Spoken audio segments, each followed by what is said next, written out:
Welcome to the Lemonade Stand Stories podcast. Tune in every Thursday as we share inspirational stories from the world's greatest creators, entrepreneurs, and go-getters about how they've turned life's lemons into lemonade. And now, here's your host of Lemonade Stand Stories, Charan Prabhakar. What is going on, guys? This is Charan Prabhakar with the Lemonade Stand Stories podcast, and I'm here once again with Taylor Perkins, who's over at Muunifi. Yeah, what up, Taylor? Here's the thing, guys. Here's the thing. We've tried to have Taylor on before.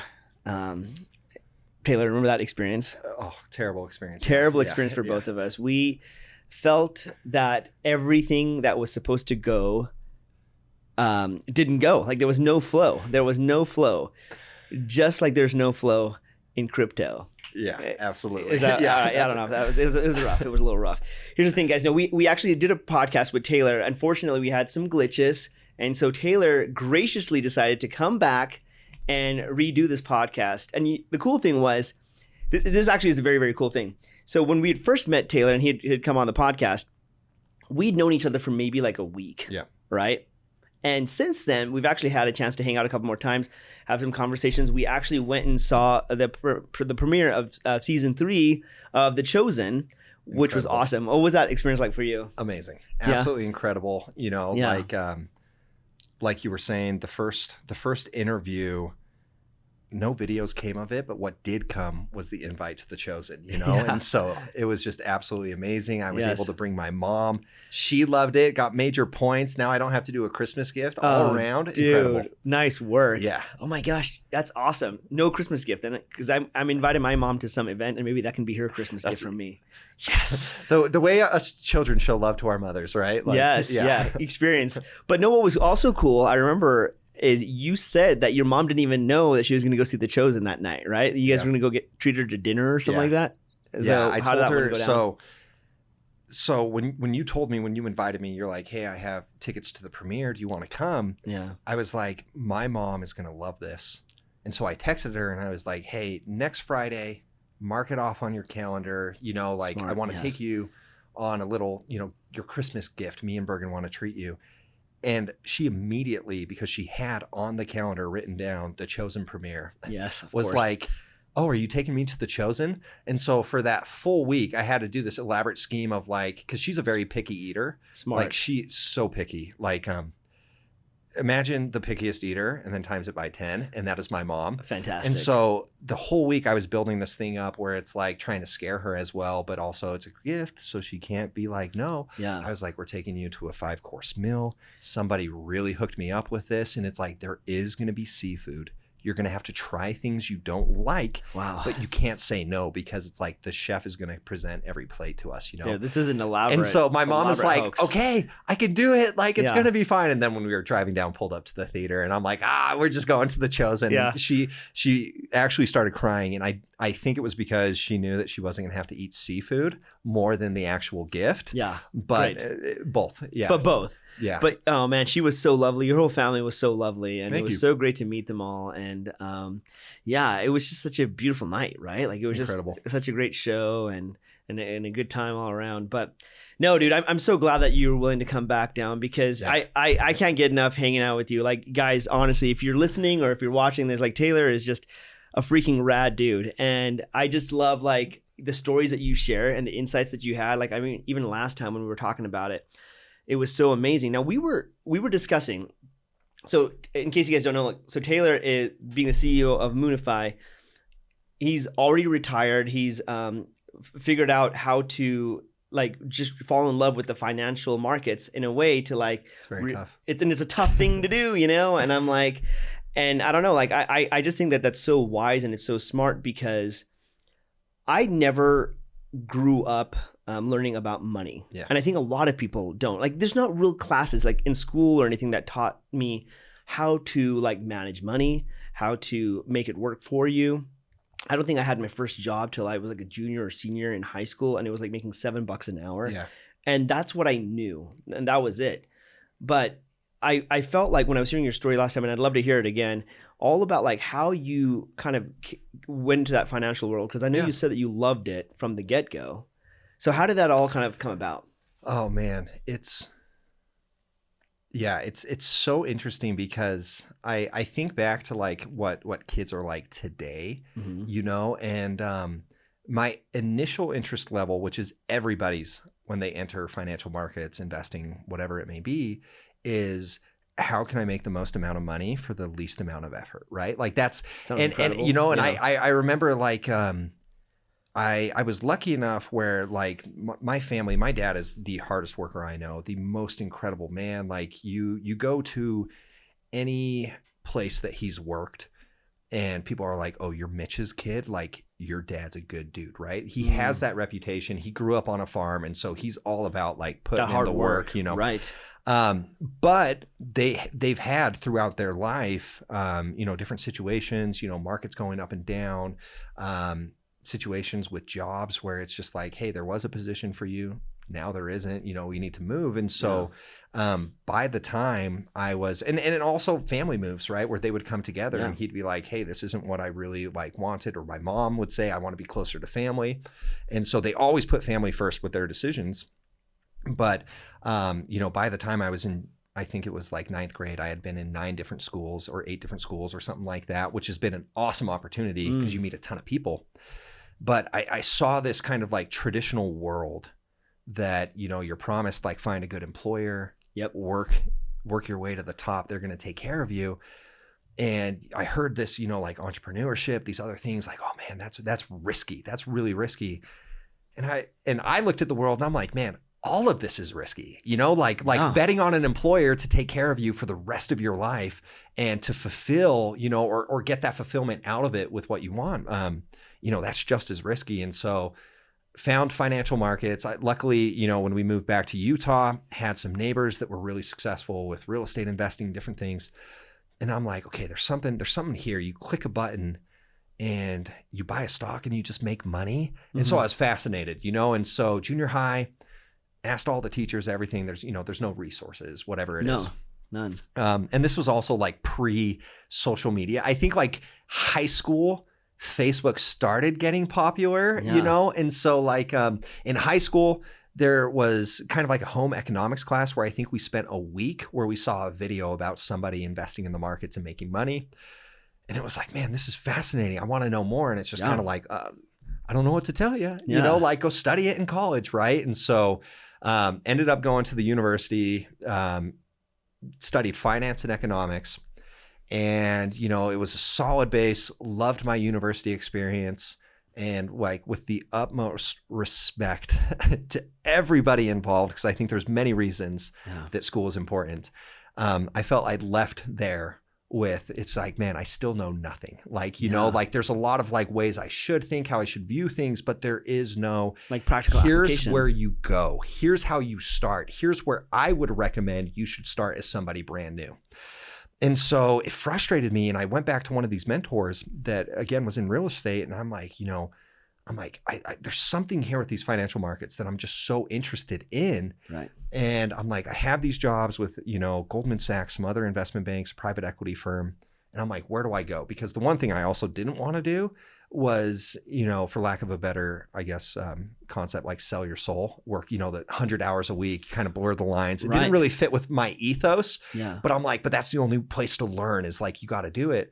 And he really challenged my perspective where he was just like, well, why is that the only place to learn? Like, where else could you go? Because this comes down to you. And so he's like, go get a sales job. Sales is an important quality that everybody watching this, if you're looking for a job, get a job in sales, because you learn how to sell yourself. You learn how to sell a product. You learn how to be confident in presenting something to other people. You learn how to position a product, a service, whatever it is, in a way that's going to benefit someone. And no one ever regrets learning sales, right? You as an actor, that is sales. Like that is sales to its core. 100%. And well, I was thinking, as you were saying this, it totally triggered a memory that I had. I one time had the privilege of hanging out with Ben Stiller. I mean, Ben Stiller's an amazing actor, right? And he told me something that's so similar to what your mentor was telling you. Because you've been, sometimes it's like we've been painted like, oh, if you want to do this, this is the path to get there. And it's the only path to get there. And so you're like, oh, do I want to spend the hundreds of hours, or do I want to do this? Do I want to do that? But I remember Ben Stiller, when he was talking about me being an actor, he strongly suggested, of course, keep the passion alive and like persevere. But he also said, create your own path. Totally. And I think that that's just such a wise bit of information. And so I feel like that's what you were doing. Like you got the sales job to, get the certain skill set, right? But then you started to have to create your own path. Well, and the sales, he was like, he's like, it's an amazing skill set that you'll never regret. Mm-hmm. If you're good at it, you'll make money. And then he's like, and then figure it out for yourself how to invest, because nobody's going to hold your hand. There's 1,000 different ways to make money in the market. Yeah. And he's like, but sales is going to be the quickest way for you out of college to get the capital to, invest. And so did that, was lucky enough to be early in some really cool, different communities where I served my mission in Ukraine. I know a lot of Ukrainians, a lot of the people from Ukraine that I was talking to on Facebook, kept telling me about this Bitcoin thing, right? Yeah. And like, this was like 2016-ish. Yeah. And I'm like, this sounds so stupid. Yeah. I'm like, we're playing make believe. Yeah. I'm like, my great, Ukrainian friends with their internet money, that's not how the world works. But as I like did more research, I saw that you had people from like early founders of PayPal, like Peter Thiel, that were invested in blockchain technology and early investors in a lot of different, we call them cryptos, but like digital assets, right? Because people think of cryptos as like actual currency. The vast majority have nothing to do with currency. Yeah. But I was like, okay, there's something here. And while I was doing that, I was building a page on Twitter where it was just kind of like, hey, I'm brand new to this, like who should I be following? Who's having success in the markets? Yeah. And I also shared my story, right? And year after year, you don't notice a difference, but then, 4 or 5 years later, I've got a pretty substantial page on Twitter. It was crazy stories where I would find things where it's kind of like, man, Matic is valued at this much, and like Ethereum doesn't really scale well. I think Matic is going to be a major play. Yeah. I'm going to put some money in Matic, and I'd have followers that would just be like, all right, let's look into Matic. And then, months later, people would tweet me and be like, thank you so much. I made like $5 million from that position. Yeah. And it's just like, oh my gosh, like I'm making tens of thousands, and this guy's making all of this. Yeah. But it was just this incredible community of people helping each other. And for me, it was this big, what is amazing about social media is it brings people together. You get access. I was lucky enough to have access to these mentors that could help me on my path, saying like, hey, have you thought about this? Here's some books you can read, whatever it is. Well, not everybody has access to those mentors, right. But there are hundreds of millions, if not billions of people smarter than me that have the same abilities that I have. Mm-hmm. And if they had access to those right people to help them on the journey, absolutely, now it's a new opportunity, right? And so that's what really drove my journey, was just kind of seeing, okay, you have this traditional education system that is amazing. Yep. You have unprecedented access to people having success in the markets like daily. Like, for our parents, you want to learn how to be successful, you're buying a book that that's telling you, here's how I made my money 20 years ago. Here's how Warren Buffett did it. Here's how this real estate guy turned 10,000 to $1 million in the market in the 60s. Well, it's not the 60s anymore. The market is completely different. Yeah. The only difference is, let's listen to all those because they have so much value that they bring. Mm-hmm. Listen to the Warren Buffetts, listen to the people that are uber successful that have been through it. Mm-hmm.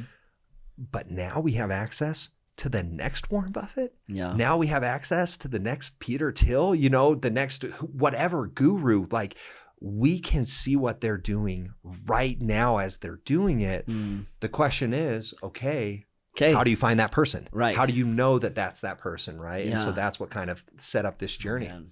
No, dude, I freaking love it, because the thing is, I remember we were talking about this, like, you felt that after just having it for yourself, like, you were like, we got to build this community even more. Like, we got to get more connected. We got to get more people involved and like in this new space as we kind of move forward together. One of the things that you were kind of saying, it struck a thought in me, which was, it's a risk being an entrepreneur, Yeah. as well as being like for an employee, like working for an employer, right?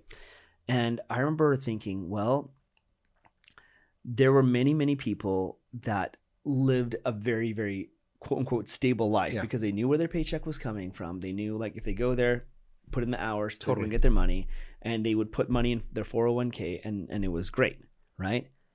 And then COVID hit. Yep.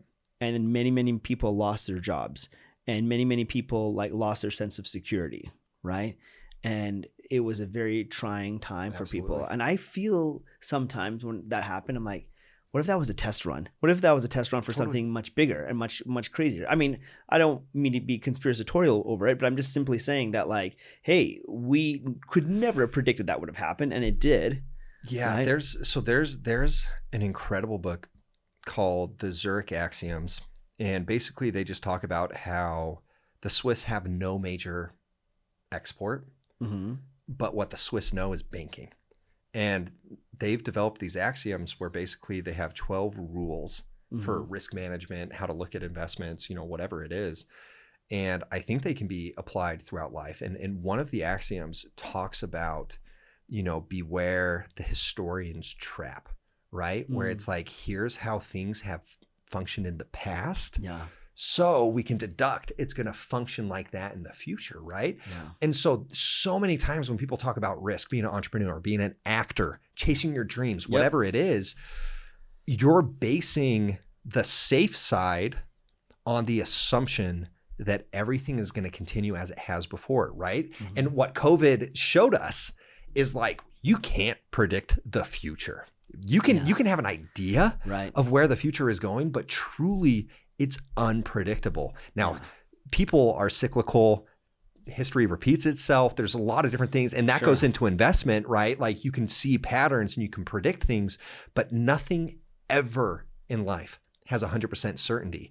And, I think we talked about this last time. Like, so the reason why I'm on this, like, just journey to educate people is not because I want to, turn like everybody into a day trader. I want to show people like, you're passionate about art, but if you just learn stocks, if you just learn real estate, it's like, you're going to make so much money, because life is so much more than money. Money does not bring fulfillment. It brings a lot of ease, maybe ease, and it can solve some problems, but still you want to figure out what you're going to get from your life. Right. And so, but people make these decisions financially, right?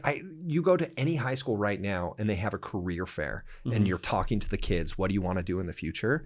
The primary thing people look at is salary, right? That dictates what they want to do, because they want that financial security. They want the ability to purchase the nice car, whatever it is. Whatever it is. Yeah. And so, but for me, teaching these principles, it doesn't turn people into investors, but it gives you an investor mindset where you start to look at things where it's not just like, hey, how much does this cost? But it's like, okay, I really want water. Here's the money I have to buy the water. Is it worth it right now? Or do I take that money somewhere else that's going to end up bringing me more value, right? And it gets people to look at their lives where it's not, hey, just save, live within your means, but it's more of this empowerment where it's like, what do I sacrifice right now to take myself to the next level? And I look at a career in the same way.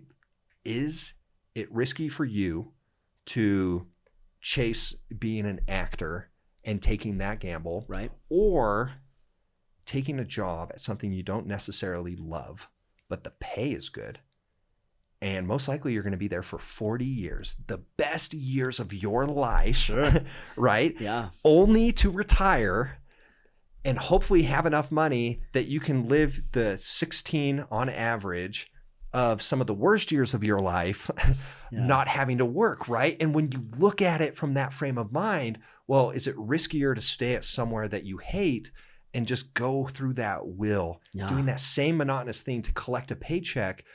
Or it's the better option to go somewhere else where it's like, let me chase after my dream. Let me figure out how I can afford this, right? And if you have that investor mindset, if you have the basis and the knowledge to make your money work for you, you're now empowered where it's not as big of a risk, right? Like if you would have started acting where you're like, I have this little nest egg and I also know that like, I know how to grow this nest egg and it's going to make me some money. So I can just focus on whatever I got to do to get my foot in the door. Right. And act, like it's really empowering to get people to chase after their dreams. And so, it's so interesting because, I remember I was at BYU once and there was I was in an entrepreneurship class and we would have like these different people come in and like share their stories of like what they did and everything.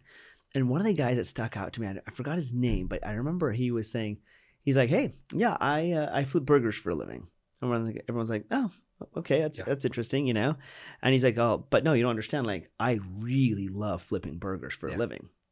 So much so that I started Sonic. And we're like, oh, okay, never mind. Yeah. Okay, this guy knows what he's talking about, right? Yeah. Changes the perspective completely. And he said, when I first got married and like my parents-in-law were like, what, you're flipping burgers? He's like, but I love it. Yeah. I love cooking. I love that. And I love like serving people. And I thought it was so great. And I figured out a way to make my passion the thing that made me kind of come alive, right? Totally. Now, I want to ask you, because this is kind of an interesting thing. Like a lot of investment and everything is always about trying to predict the future. Yeah. Right? It's always like, okay, we think the trend is here. And if you can legitimately predict the future, knew where it was going to go, you would be a billionaire. Totally. Right? You would be a billionaire, no question. Right? But it's always about future thinking. But you seem to be a very present person. So how do you stay present when your entire basis of your work is all about predicting the future? Yeah. Does that make sense? Totally. And why is it important to stay present? Yeah. Staying present, I think it's taken me a lot of time to get here because when I initially started, and this is the other reason why, we're building Muunifi to give these resources to people. Mm-hmm. It was this hyper obsession, constantly living in the future, stressing about the future, and just trying to predict things that were out of my control. Mm-hmm. And even just living in the future where it's like, man, a year from now, if this does this, we're going to be sitting good. Or if A goes to like 10 and B goes to 15, we're going to do this. And all that is just wishing and dreaming, right? And so kind of what I was saying where it's like, the more you're in a market or like, there's a really cool book that like anybody that hears this, you should go read it. Fourth Turning. It's about the study of generations and how generations, the generational like archetypes that people take on, how they view the world. It's really interesting for seeing, a lot of miscommunications that happen between grandparents and grandchildren or even parents and children. A lot of it is just because they view things differently because of how they were raised. Yeah. But where I'm getting at with this is everything moves in cycles. And so there are things that you can find where you're like, I've seen this before, or in the past, this is how this has worked out. So let me put some capital here because I think it's going to go, in a similar trajectory. But the most successful investors and what you're taught is recognize a pattern or figure out, we call it alpha. What is your edge? What is it that you look for that it's like, if this, and this happens, then I'm going to buy this, right?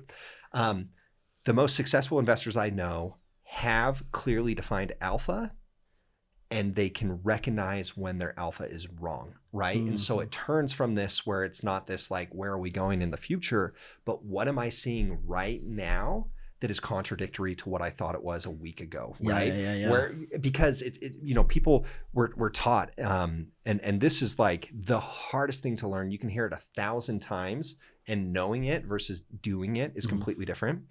But you're told to cut your losers. So if something's losing money, cut it, forget about it, and let your winners run. What everybody does, the vast majority of the market, as soon as they get a winner, they sell it because it's money. And they're like, I made the money, I want to sell it. Instead of letting it continue running. And what they do with losers, which is the more harmful thing, is they'll have a position, they'll put $10,000 on XYZ and it goes down 10%. And they're like, I just lost $1,000. They're like, okay, if this gets back up to 10, I'm selling. and then it goes down to 8. And they're like, I just lost another grand. When it bounces back up to 9, I'm going to sell it and I'm going to take a loss. Then it goes to 7 and they're like, well, I've already lost this much. Might as well hold because I don't want to take this big of a loss. Yeah. And so, human psychology just teaches you to like, you're so emotionally attached. And so the only way to be successful is you have to force yourself to be present and completely forget what has happened in the past, forget what you think is going to happen in the future, and figure out what today dictates off of your strategy. Yeah. And then, figure out okay, with what's going on today, stay in the position, or because of what has happened now, exit, which is very applicable in the current markets that we're in because it is total chaos. There are unpredictable things happening with FTX. Oh my gosh. Yeah. Tell me about that a little bit. FTX has Tom Brady, Steph Curry, Mr. Wonderful, Kevin O'Leary as spokespeople. Tom Brady, I think, had $700 million invested. They had all the Super Bowl commercials, right? It checks all of the boxes for somebody as a new investor that would be like, this is a trusted source. Like I can go here, in crypto where things are heavily unregulated, where there are so many scams. Well, this is a signal that this must be a safe play.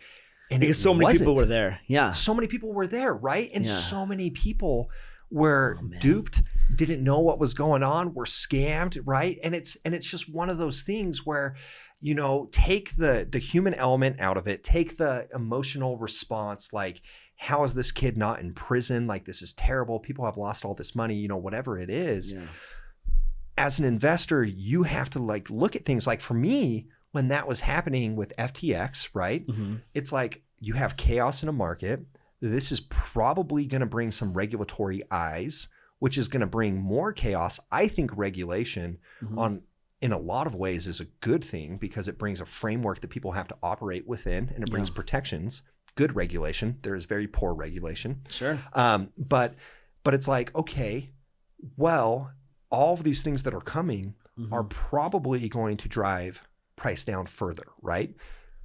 But has anything changed about this technology that's being offered, Yeah. And in my opinion, right? Because I'm a heavy believer in blockchain, Web3, some of these different things. And it's like, has anything changed, or have there been these world events that have come in that have added more fear to a market? The global macro economic environment is just terrible. Looks like we could be on the brink of a World War III. Well, how would that affect your investment, right? And everything. And even if we don't go to war, how is the impression that we could go to, or the fear that we could go to, affect it, right? And so you have to look at it from the lens of like, let me pull my emotion out. Yeah. Where could things go? But also, do I still believe in what I'm investing in? Has anything changed? Because all that has changed is market conditions and timing. Yeah. And one of the biggest things I see when I talk to new investors, man, this is just like we didn't even mean to come in and talk about investment, but like one of the biggest mistakes people make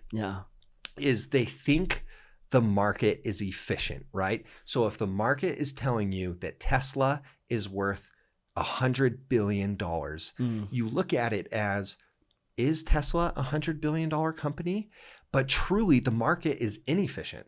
You have companies that are overvalued and you have companies that are undervalued, right? And what I love about bear markets, and what we're trying to tell people online right now, and this is why this is the time to educate yourself, is when things are this bad, the vast majority of companies, cryptos, whatever it is, tend to hit valuations that are significantly undervalued, which means you're not even just buying it with anticipation of, this is a $1 billion company that if they grow, if they do this, this, and this, eventually they can become a $10 billion company.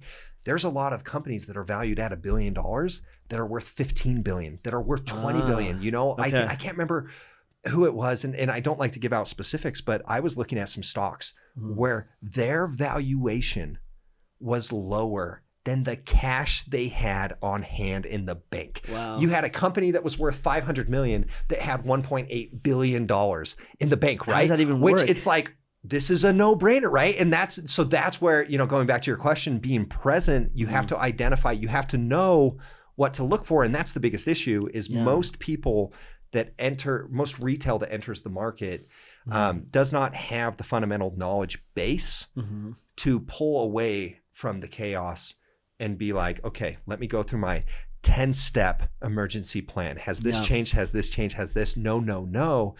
Okay, what has changed the market? How do I act if the market changes? And they go through those steps, right? And so for us, it's all about how do we educate you and get you to develop your plan so that the market doesn't dictate what you do. You dictate your methodology according to what the market is doing. And then it just empowers you because, you know, the days of go work somewhere, save up for 40 years, and you're going to have this retirement. It's gone. Like it is completely gone, and people do not even realize how bad it is. But with where inflation is going, you know, people talk about have $1 million by retirement. And it's like, if you only have $1 million by retirement, you're looking for a job in 10 years, most likely. Oh man. You know, because most people aren't also going to have the skill set to know, okay, where do I put this million? How do I continue to grow it? Right. They're just subject to whatever's happening in the markets. And so it's interesting. You know, one of the things that I was thinking about as you were speaking is if you look at this market as like a very volatile place. Okay. Let's just say because in a sense, like, let's just say it's a representative of the world as it is, right? The chaotic world that we live in. You know, one of the things is like, I feel like a successful investor are the ones that aren't like super duper tied by emotions. They're not like getting controlled by emotions. They're just like kind of cool and calm under pressure. They're able to be like, okay, like this is happening. And whether their money's going down or low, they're not like freaking out. They're just like, okay, let's just stay the course. And I actually think that's an incredibly valuable life skill. Totally. How do you stay the course and stay present when there's chaos going everywhere, right? Well, you know, one of the biggest things that I think most people know as well is generally in investing, the crowd isn't right. The vast majority, right? Like they'll be right for a period, but generally if everybody is saying it, it's not going to work out for you because everybody knows it, right? And I think it's a similar thing with life. Like what you were saying is like, you know, kind of like being that trailblazer, that person that can separate from the pack and forge their own trail. Those are generally the most successful people. And it's because they have that conviction, right? You know, like I think about anybody that is in investing, everybody knows, you know, The Big Short, great movie. You had Michael Burry that, you know, was shorting all of these, you know, like the housing crisis and everything. Like I can't remember what they're called, but he was that Christian Bale's? No. Whose character was that? Yeah, that was Christian Bale. Christian Bale's character, right? Yeah, Michael Burry. And so he was in that way before anybody else. And the whole time you had these investment banks that were marking up the prices for, you know, these mortgage-backed bonds. And the price was going up, even though he knew that, you know, at the foundation, at the epicenter, it was decaying, right? And it was broken, but the market was saying something else. But he had that conviction, and eventually, right? You're crazy until you're proven correct, right? And I'm not saying like everybody needs to be that way, because then you also have people. Again, I hate naming people, but like you have a lot of these people that have called for a recession for the past 20 years, saying we're on the brink of a recession. We're on the brink of a recession. We're on the brink of a recession. Now that we're here, they're like, I told you. And it's like, you missed 20 years of gains, you know, where incredible money was made. And it's like, you know, like eventually a blind squirrel is going to find a nut, right? And so I'm not saying like you have to be that person that's like, if everybody's bearish, you need to be bullish, you know, or whatever it is. But having conviction, having a strategy, knowing how to value something, whatever it is, and know, okay, even if X, Y, and Z happens, here's how I'm going to behave, not dependent on what others think. Like that's the most important thing, is staying true to yourself. Well, like in the whole idea of staying true to yourself, right? Like we can even talk about that a little bit. Cause I think for me, when you're not like sure of yourself, but not in a prideful way, but like in a way of like that level of confidence to move forward, you're going to be tossed at sea.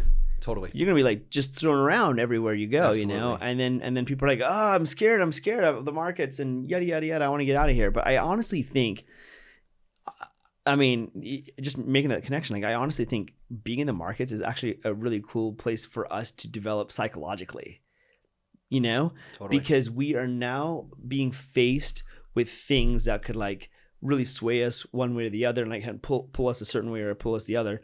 But then when you are able to, in a chaotic world or a chaotic environment and a time to know like, hey, I'm going to tap out for a little bit because I already know, Totally. I don't know what this is going on. And I'd rather wait till it's a little bit more stable before I jump back in. But I think like having that type of control honestly will help out your own path as you continue to move forward and whatever it is that you're doing. For right? sure. For sure. This, you know, I call it the investor mindset. Mm-hmm. And, you know, it has spilled over into so many other areas of my life where I do view things as an investment of time or whatever it is, you know? And so like, it is interesting because that was, you know, a big thing for me with, you know, Muunifi was, it was like, okay, I've done this, I've had this success. And it's like, but I also have these goals that I want to achieve. Yeah. Is it going to be worth, you know, the time or whatever it is? Or I even think about like, I think people get so caught up into this path or this way that you have to go and you have to progress. And so you run into these things where you have these kids that are like, man, I really want to take like a gap year after high school. Mm-hmm. But they're like, but if I do that, I'm so behind. Yeah. I'm going to start behind everybody else. And it's like as if we're in this race. Yeah. And, you know, for me, it's just like, I also see some of the most successful investors I know are the ones that aren't in the market 100%. Like, you know, if they see things are going south, they're like, I'll pull my money out. Yeah. And I'm just going to wait. Yeah. And I'm just going to see where things go, you know? And it's just like, I'm like, man, that patience and that trust and that ability, I think just for people to just be like, this is what I want out of my life. Yeah. Because ultimately that's what we're talking about, right? Like totally. Who cares how much money you have? Yeah. Who cares this little box that you live in or where you travel to or whatever? Like the human experience comes down to you have needs that need to be met, you know, food, shelter, water, whatever it is. Love, you know, means a lot to people, human connection. And then it ultimately comes down to you have an unspecified amount of time on this earth. Nobody knows how long you're going to be here. You don't know. So what do you want to do with it, you know? But we don't think that way. No. We don't think about like, here is my time. Where do I want to invest it? You just think, again, linearly, where it's like, well, I'm probably going to live till I'm 80 years old. Yep. I'm going to continue on this path. This is what my life is, you know? And so it's just when there's so many things you can learn from the market just to be like, the market's unpredictable. Yeah. Everything's unpredictable. Your life is unpredictable. Totally. So what do you want out of it? You know, like that's the ultimate thing, you know, for me. Do you know who Tom Shadyac is? Mm-hmm. Tom Shadyac is a director, and he made some pretty big movies back in the day, like Ace Ventura. Cool. He directed those movies, right? And he ended up getting a lot of success, right? Made a lot of money, and lived in this beautiful home in like Pasadena. Like had like people waiting on him, that type of thing. And he said he was just so miserable, so unfulfilled. Totally. And he was like, why do I feel this way? I have everything. I have everything that I thought I wanted. And now that I have it, I'm miserable. Yeah. And then he went on this bike ride. And while he was on the bike ride, he got in like a really bad wreck. And he ended up being in the hospital. And while he was in the hospital, he gave him like a lot of time to think about his life. And he's like, everything I wanted or I thought I wanted does not fulfill me. Totally. At all. So he got rid of it all. He's like, I'm done. I don't need any of this stuff. Yeah. And he's like, I could live in like a nice little like trailer park thing and everything. And so now I don't know if he still does it, but he was voluntarily taking his time and teaching at a university. Yeah. Right. About filmmaking and stuff like that. Like this is a big director. And then he also decided to go around the world and film a documentary all about happiness. Like what are people really looking for totally. with this? What is this purpose and everything? And he said something that was like so interesting. He said that everything, like a lot of things that we are taught in Western society is everything is a competition. Totally. Everything is a competition. It's a race. You have to go here. Once you get here, you can get here. Once you get there, you can get the job.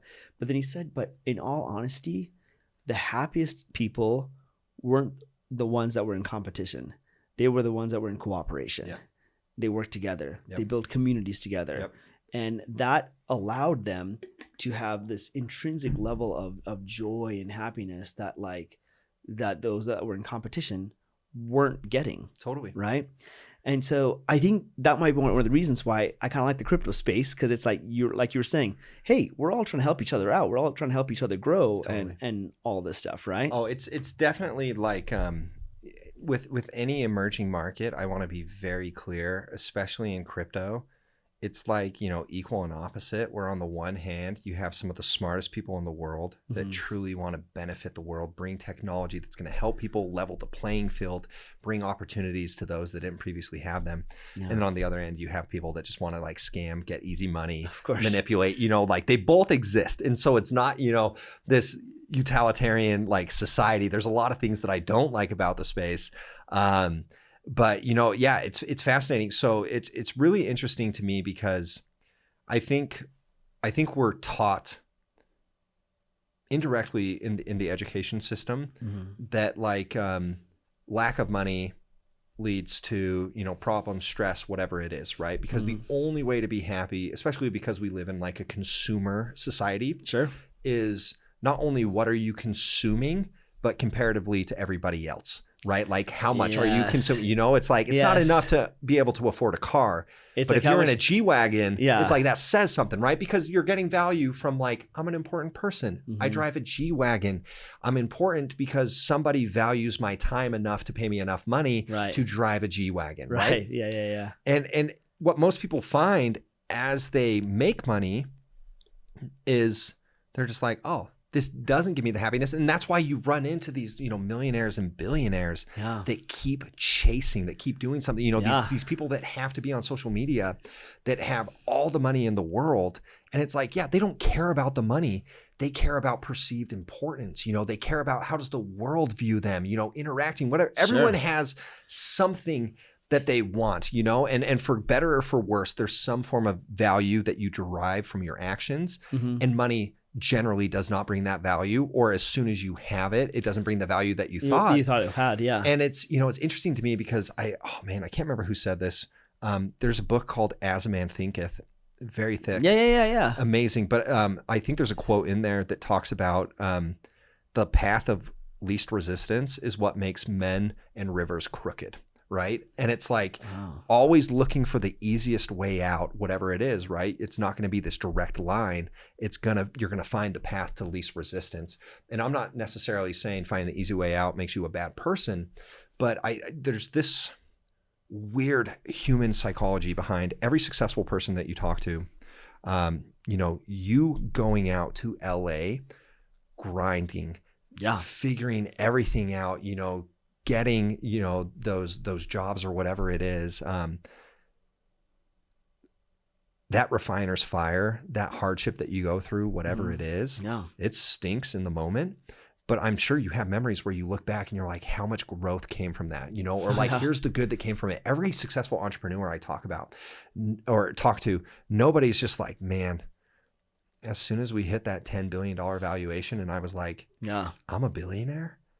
It's like, man, it started getting fun. Everybody's like, I remember when we started this in the garage, 6 months later, we were about to fail, but we figured out this solution. This is where we went. And so inherently, people find value in doing tough things. Growth only comes from doing these hard things.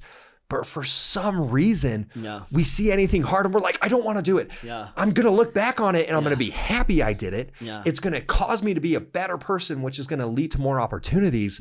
But it's like, but I don't want it. I don't want it, And it's this rewiring again, where it's like, how do you teach yourself to like find those risky opportunities, to find the things where it's like, here's what I want. Here's what's in my way.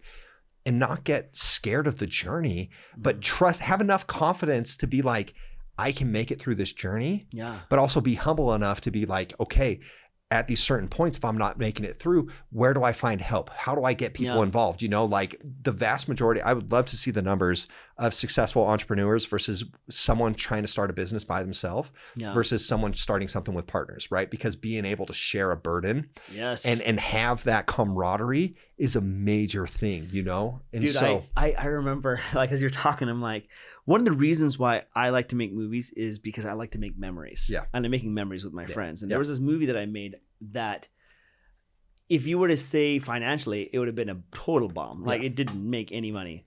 But I still think about that movie because of how much fun it was to make, because it was freaking hard to make. It was so hard to make. And it was like so low budget. We were spending 17 hours a day shooting every single day forever, you know? And like just shooting in like the weirdest places and it's cold, it's uncomfortable. And yet, man, the amount of laughter that we had while we're making that movie, I still think about it. I'm like, man, that was incredible, an incredible experience. You know? And it's that thing where it's like, if you were on your deathbed tomorrow and all those people you went through that with were with you, you would not be sitting there being like, those resources we put into the movie, we could have put it somewhere else that could have made us more money. Yeah. Like you wouldn't do that. No. You wouldn't do that, you know? And it's like, but there's, man, it's society, and we teach our kids to like chase their dreams, but it's like, but here's the safe path. Here's what you go and do. And it breaks my heart because the vast majority of people, I can't remember where the numbers came in. I remember I saw the statistic, but it was way over 50% of people that hate their job but are stuck in it because it's kind of like, well, this is what I decided when I was 21 years old.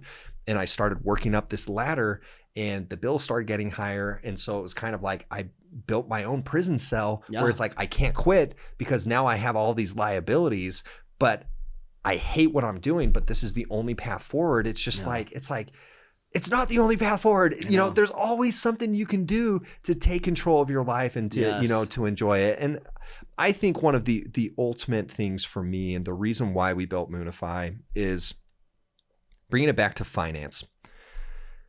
There are hyper intelligent people everywhere throughout the world. And having somewhat of a base knowledge level is incredibly important when you're talking about a topic, right? Like if we all inherently have this base knowledge level about what content is funny and what isn't, because for however long you've been here on this earth, you have that many years of experience consuming funny content, whether it's relationships with each other, friends, family, social media, online, whatever, right? You're constantly consuming, and this sense of humor is growing or becoming more mature or whatever it is. This is the style that I like. And so if you're on TikTok, YouTube, Twitter, whatever it is, and someone posts a joke and you're like, that's not funny. I don't know why it went viral, why I'm seeing it because it went viral, but it's like, that's not funny. That's not going to ruin your life. No. You're just kind of like, oh, move on, whatever. Scroll, go to the next one. But if you're looking for financial content, you don't have this knowledge base from the education system. You don't know how to tell what is up, what is down, where to start. And you see someone that's gone viral on social media, which is the number one source for millennials, Gen Z, for financial information, right? Yeah. You can't tell, like, that kind of looks like BS to me, right? You're just kind of like, this guy looks successful. Yeah. He's saying things that I want to achieve, or she's saying things that I want to achieve. This is the person I'm going to listen to. Yeah. That person set you up on a trajectory. The right person, I was lucky to find the right people, and I had somewhat of a base to just go through and find, set me up on this trajectory. Anybody else, it's down here, right? Yeah. And there's so many of those. And what I saw when I was getting ready to move to Puerto Rico, you know, I had incredible people that I used to work with that I love dearly, that, you know, we would talk about crypto. And I was that crazy person because they're like, you're being scammed. You know, your money's being taken away from you. Like, just like Forex is a scam. And it's like, well, no, there's scams in Forex. Sure. But currencies are not a scam. Like, you know, it's like, I remember I was telling like a boss, I was like, hey, it's very important for me to know that, like, you understand that the exchange rate between like the US dollar and the British pound, like that's not a scam. That's a legit thing. Yeah. And you can invest according to how you feel those are going to appreciate or depreciate comparatively. Yeah. And it's like, again, scams in the market, the market's not a scam. There are scammers there. Makes sense. So I had these conversations about crypto where they would hear these things, you know, or they would get people's opinions where it's like, no, I saw this YouTube video that was all about, you know, like Bitcoin's a scam and it's all owned by this person, whatever. Or, you know, I saw this video that said Bitcoin's going to $1 million, right? It works on both sides. But if you don't have that base to make that decision for yourself, those videos are great to be like, I want to look into this. But you need to understand what to look into. And you know, it was funny because they're like, you're being scammed, all these things. And then once it's like, oh, I'm retiring, it's like, wait a second. Maybe we should have like listened to what he was saying. Maybe he wasn't just using buzzwords. Maybe he knew what he was talking about, right? And, you know, for me, it's just one of those things where it's like, we live in a society of so-called experts who aren't truly experts. Right. And so you have all of these opinions that you formulate off of some random guy or girl's opinion as well. And it's like, whatever, it's all good. But when it comes to financial content, it is very important that you find the right person. Right. Otherwise, it's really going to hurt you, you know? And so I had people that reached out. They're like, who do I listen to? Who can I follow? I have an anonymous Twitter account that like my wife doesn't even know who it is that I would do all of my content on. And so I didn't want to point people to like me. And it's like, oh, you know, just go to YouTube, go to Twitter. Consume the content. I was primarily on Twitter, and what I didn't realize is Twitter is such an echo chamber that you only see the people you want to see. And so I was surrounded by awesome content creators because I had personal relationships with them. I knew that they were smart people. I knew that like the content they were putting out was just like, hey, take a look at this. And I went and did my own research. And as I sent people out, I really found out like, oh man, you forget what you didn't know. And it's like, I was sending people out to the sharks where it's just like, just go onto YouTube, you know, and they're coming back and they're like, I saw this video, I invested in this. And it's just like, it's like, what? Wait a minute. Like that is like the worst thing you could do. Why are you listening to that guy? Like, you know, he's a known scammer, has the worst reputation. It's like, well, he was viral. He had, you know, this many views. So I thought he was good, you know? And so for me, it was kind of like, there's something here. There's a really good base when it comes to social media.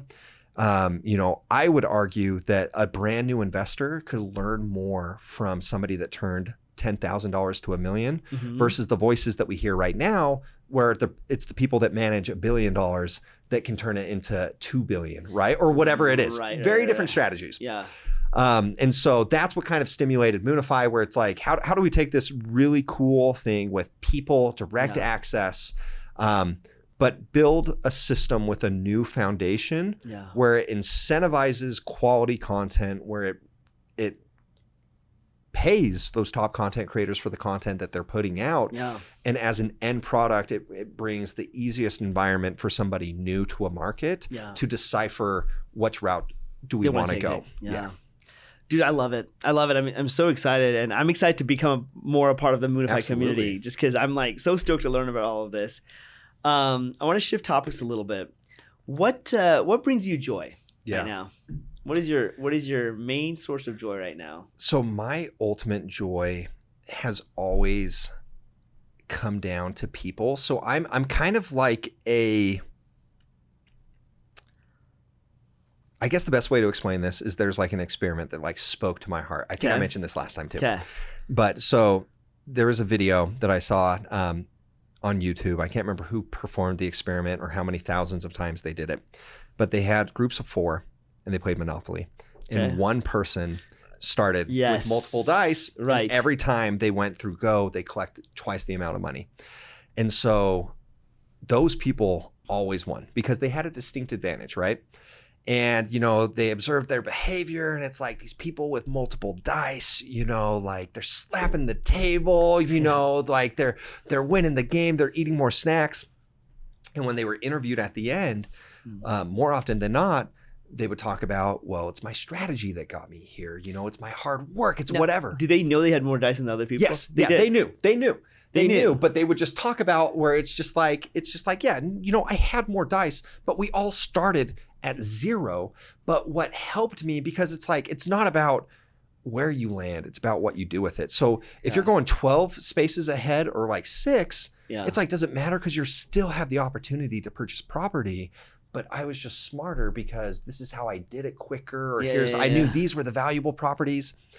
And I think what ultimately brings me joy is, on a fundamental level, I love people. And I look at like society, and it's like, you know, I love that we're getting to this place where it's like, color of your skin, no bearing on you as a human being. Yeah. Your gender, no bearing on you as a human being, right? The value is derived from like, what do you contribute to the world? And that's how I view the world. But there is a disproportionate amount of opportunity that is generally tied to geography, right? And so there's a quote that's all about intelligence is equally spread, opportunity isn't. Yeah. And so again, you know, I'm confident enough to know any challenge I take on in my life, it's just like, it's going to come down to hard work, grit, pushing after it. You know, I was the guy that when the opportunity was presented that worked hard in sales, I had this capital, I put it into the investment, I took that risk, right? So I'm confident to understand that it does come down to personal work ethic and taking those chances, but humble enough to also understand that there's a lot of people that didn't have the opportunity to take the route that I took, right? Opportunity, there are so many geniuses, you know, that quote, intelligence equally spread, opportunity isn't. It's not saying everybody's a genius, but what it is saying is like, if there's 100 genius babies that are being born today, 99 of them are not in Utah, you know, 99 of them aren't in LA or wherever. They are equally spread. They may be like in aggregate, Africa, Africa, India, China, wherever it may be. Right. But the cultivation of that intelligence is the opportunities that are presented, the ability to grow and stretch that child's, you know, ability. And for me, you know, I look at the world, and what I love about technology is you have the ability to scale opportunity to everybody with a cell phone. If you think about finance right now, it is white dude, Wall Street, Patagonia vest, slick backed hair, you know, like frat boy, whatever. Yeah.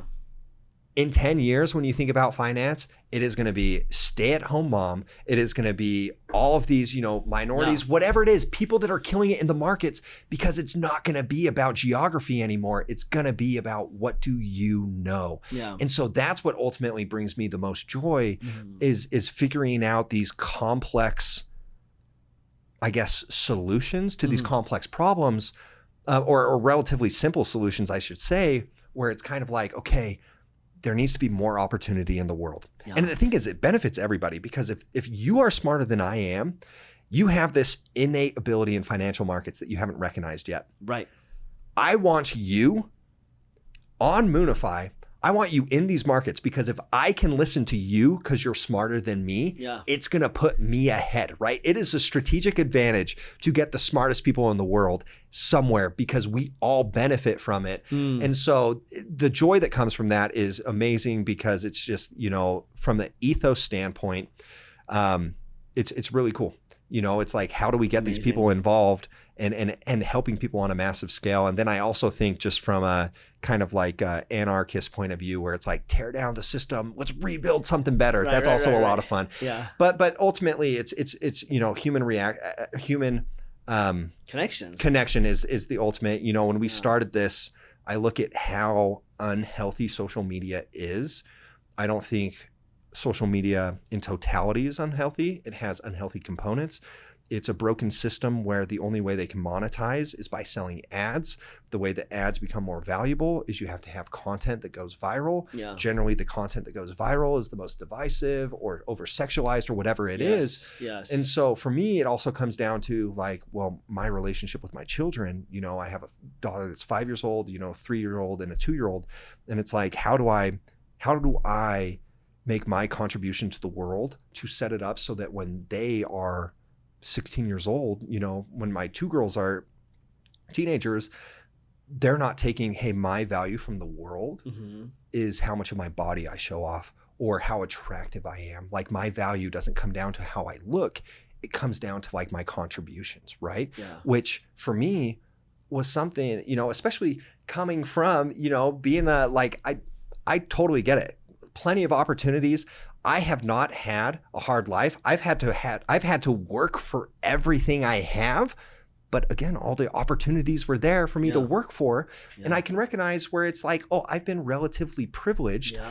Yeah. How do I build something that's going to bring a different privilege to my kids, you know, to someone else's kids? If I was born in some third world city in America, I call them third world cities, because truly it is horrific what's going on with a different incentive structure. How would I have turned out? Because I'm the same guy. Yeah, I am the same Taylor no matter what, but would I have gone down a different path? And absolutely I would have. Yeah, if your environment was different. Like I kept thinking like, hey, what if I lived in India all my life? If I didn't have the opportunity to come here and have the opportunities I have now, what would that have looked like? And it would have been very, very, very different. Well, it's, you know, it's a similar, you know, an awesome thought exercise is, you know, people talk about countries that have a lot of corruption within the police force or whatever it is.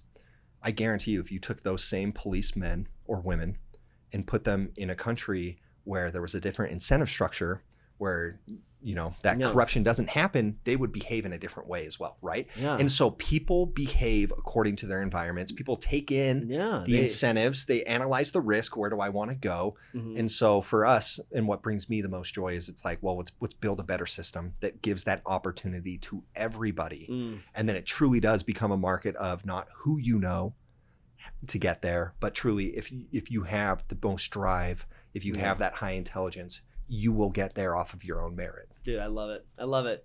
Dude, I love talking to you, man. I love talking to you because it's such like an educational piece. And it's like such an there's probably people watching where they're just like, everything he said, I completely disagree with.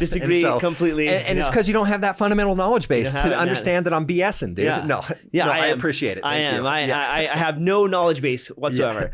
No, dude, I really appreciate you taking the time and coming here and educating all of us on not just the financial markets, not just the psychology of how to behave, but like, I guess like how to like stay present in a world where there's just, especially right now, so many challenges, especially right now. I mean, dude, like the world is in such a chaotic place and it's always going all over the place, you know? And so to be able to, I don't know, it's funny, like, you know, you and I, we've talked about this before, but we're both like very faith oriented people. Yeah. We're very like Christ following people. And one of the things that I've always felt is like the spiritual thought that like his goodness and his grace is like the greatest commodity we can invest in, right? And it's kind of like that idea of like, hey, how do you have joy and fulfillment right now, right here, when everything around you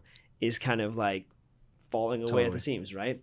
So I think the financial playground is your playground that you've been playing at, you know, and I've been playing in the acting playground, right? I love it. But what's cool is the principles are the same of like, hey, look, you know, yes, we had like different environments and we behave differently, but at the same time, like if we can make some contribution to the world, if we can empower the future to be like, hey, you know what, like for your kids, you want to have a more of a safer environment for them to be in, you know, it's like the desires are all the same, right?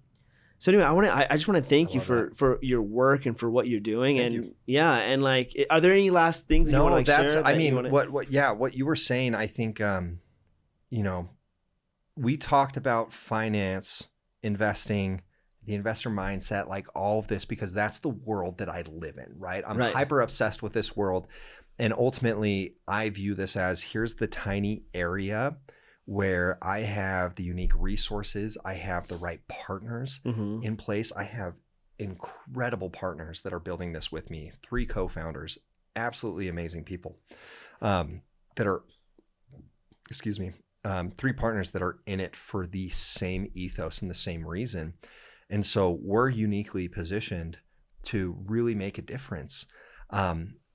But it's a very small facet, right? Like and for me, ultimately it comes down to